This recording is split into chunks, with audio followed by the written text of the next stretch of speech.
Next మిగతా వార్తల్లో నిన్న చాలా ప్రాంతాల్లో వర్షం పడ్డది. హైదరాబాద్లో ఎండ వాన ప్రచండం.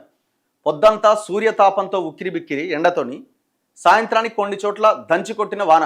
ఆసిఫాబాద్ జిల్లా కెరిమెరిలో 44.6 డిగ్రీల ఉష్ణోగ్రత నమోదైంది. Maximum temperature. రాష్ట్ర వ్యాప్తంగా వడదెబ్బతోని మరో 4 చచ్చిపోయారు. ఘోరం పరిస్థితి. గాలివానకు కూలిపోయిన విద్యుత్ స్తంభాలు, చెట్లు. మామిడి, మొక్కజొన్న, ఉల్లి పంటలకు నష్టం. కొనుగోలు కేంద్రాల్లో తడిసిపోయిన వడ్లు. హైదరాబాద్లో కూడా వర్షం.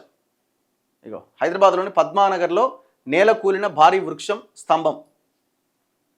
ఎంత వరస్ట్ సిచ్యువేషన్ ఉంది చూడండి. టెంపరేచర్స్ అసలు విపరీతంగా పెరిగిపోతున్నాయి. ఒకటి, ఈ అకాల వర్షాలతోటి రైతులు పాపం చాలా దారుణంగా ఇబ్బంది పడుతున్నారు. ఇక వాటర్ ట్యాంకర్తో వరి పైరుకు నీరు పెడుతున్న మహిళా రైతు విజయ. నీళ్ళు లేక వాటర్ ట్యాంకర్ తెచ్చి పొలానికి నీళ్లు పెడుతున్నారు. మొత్తం ఎండిపోతున్నది. ఇంట్లో ఉంటే ఉక్కబోత, రోడ్ల మీదకి వెళితే మాడు పగిలే ఎండ. ఇలా భానుడి ప్రతాపం ఆదివారం కూడా కొనసాగింది. సాయంత్రం మాత్రం కొన్ని చోట్ల వాతావరణం ఒక్కసారిగా చల్లబడ్డది. ఈదురుగాలులు, వడగండ్లతో వర్షం పడ్డది. మార్నింగ్ వాక్ సమయమైన 8ంటికే ఎండ తీవ్రత మొదలైంది. ఆసిఫాబాద్ జిల్లా కెరిమెరిలో రాష్ట్రంలోని అత్యధికంగా 44.6 డిగ్రీల ఉష్ణోగ్రత నమోదైంది.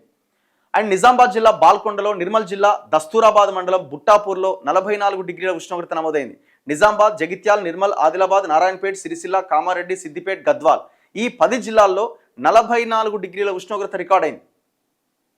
సాయంత్రం కామారెడ్డి, నిజామాబాద్, సిరిసిల్ల, రంగారెడ్డి, మెదక్, హైదరాబాద్లో ఈదురుగాలులతో కూడిన వర్షం పడ్డది.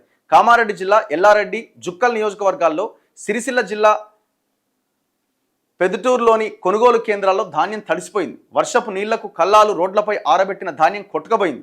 గాలి వాన ఉధృతికి పొలాల్లో కోతకొచ్చిన వరి పైరు నేల కొరిగింది. కామారెడ్డి కొత్త బస్టాండ్లో శిశు మందిర్లోని భారీ వృక్షాలు కూలిపోయినాయి. రంగారెడ్డి జిల్లాలో మొక్కజొన్న, ఉల్లి పంటలు దెబ్బతిన్నాయి. యాచారం, చౌదరపల్లి, కురుమిద్ద, తాటిపత్రి, గున్గల్, ధర్మన్నగూడ తదితర గ్రామాల్లోని మామిడి తోటలో కాయలు రాలిపోయినాయి. దాంతోపాటు వడదెబ్బతో ఆదివారం రాష్ట్ర వ్యాప్తంగా 4 ప్రాణాలు కోల్పోయారు. ఖమ్మం జిల్లా చింతకాని మండలం నాగిలిగొండ గ్రామంలో మహిళా వ్యవసాయ కూలి షేక్ మీరా 42 ఏళ్లట పాపం. కొత్తగూడెం జిల్లా దమ్మపేట మండలం వడ్లగూడెం గ్రామానికి చెందిన వెంకటమ్మ 60 ఏళ్ళు. ఇట్లా 4 ప్రాణాలు కోల్పోయారు. ఎంత ఘోరం చూడండి. దాని తర్వాత హైదరాబాద్లో కూడా వాన పడ్డది. కుత్బులాపూర్, అల్వాల్, ఐడియా బొల్లారం, సైనిక్పురి, సాయినగర్, పేట్ బషీరాబాద్లో ఈదురుగాలులతో కూడిన వాన పడ్డది. జీడిమెట్ల పరిధిలోని ఎంఎన్ రెడ్డి నగర్లో ఒక భారీ వృక్షం కూలిపోవడంతో 4 విద్యుత్ స్తంభాలు దెబ్బతిన్నాయి. సికింద్రాబాద్లో పలు చోట్ల చెట్లు, విద్యుత్ స్తంభాలు విరిగిపడ్డాయి. ఫలితంగా ప్రభావిత ప్రాంతాల్లో విద్యుత్ సరఫరాకు అంతరాయం కలిగింది. మరోవైపు మరో 2 రోజుల్లో పగటిపూట ఉష్ణోగ్రతల్లో ఎలాంటి మార్పు ఉండదట. అంటే గదే 42, 43, 44 డిగ్రీల సెల్సియస్ మ్యాక్సిమం టెంపరేచర్స్ నమోదవుతాయట. సిచ్యువేషన్ చాలా వరస్ట్గా ఉన్నది.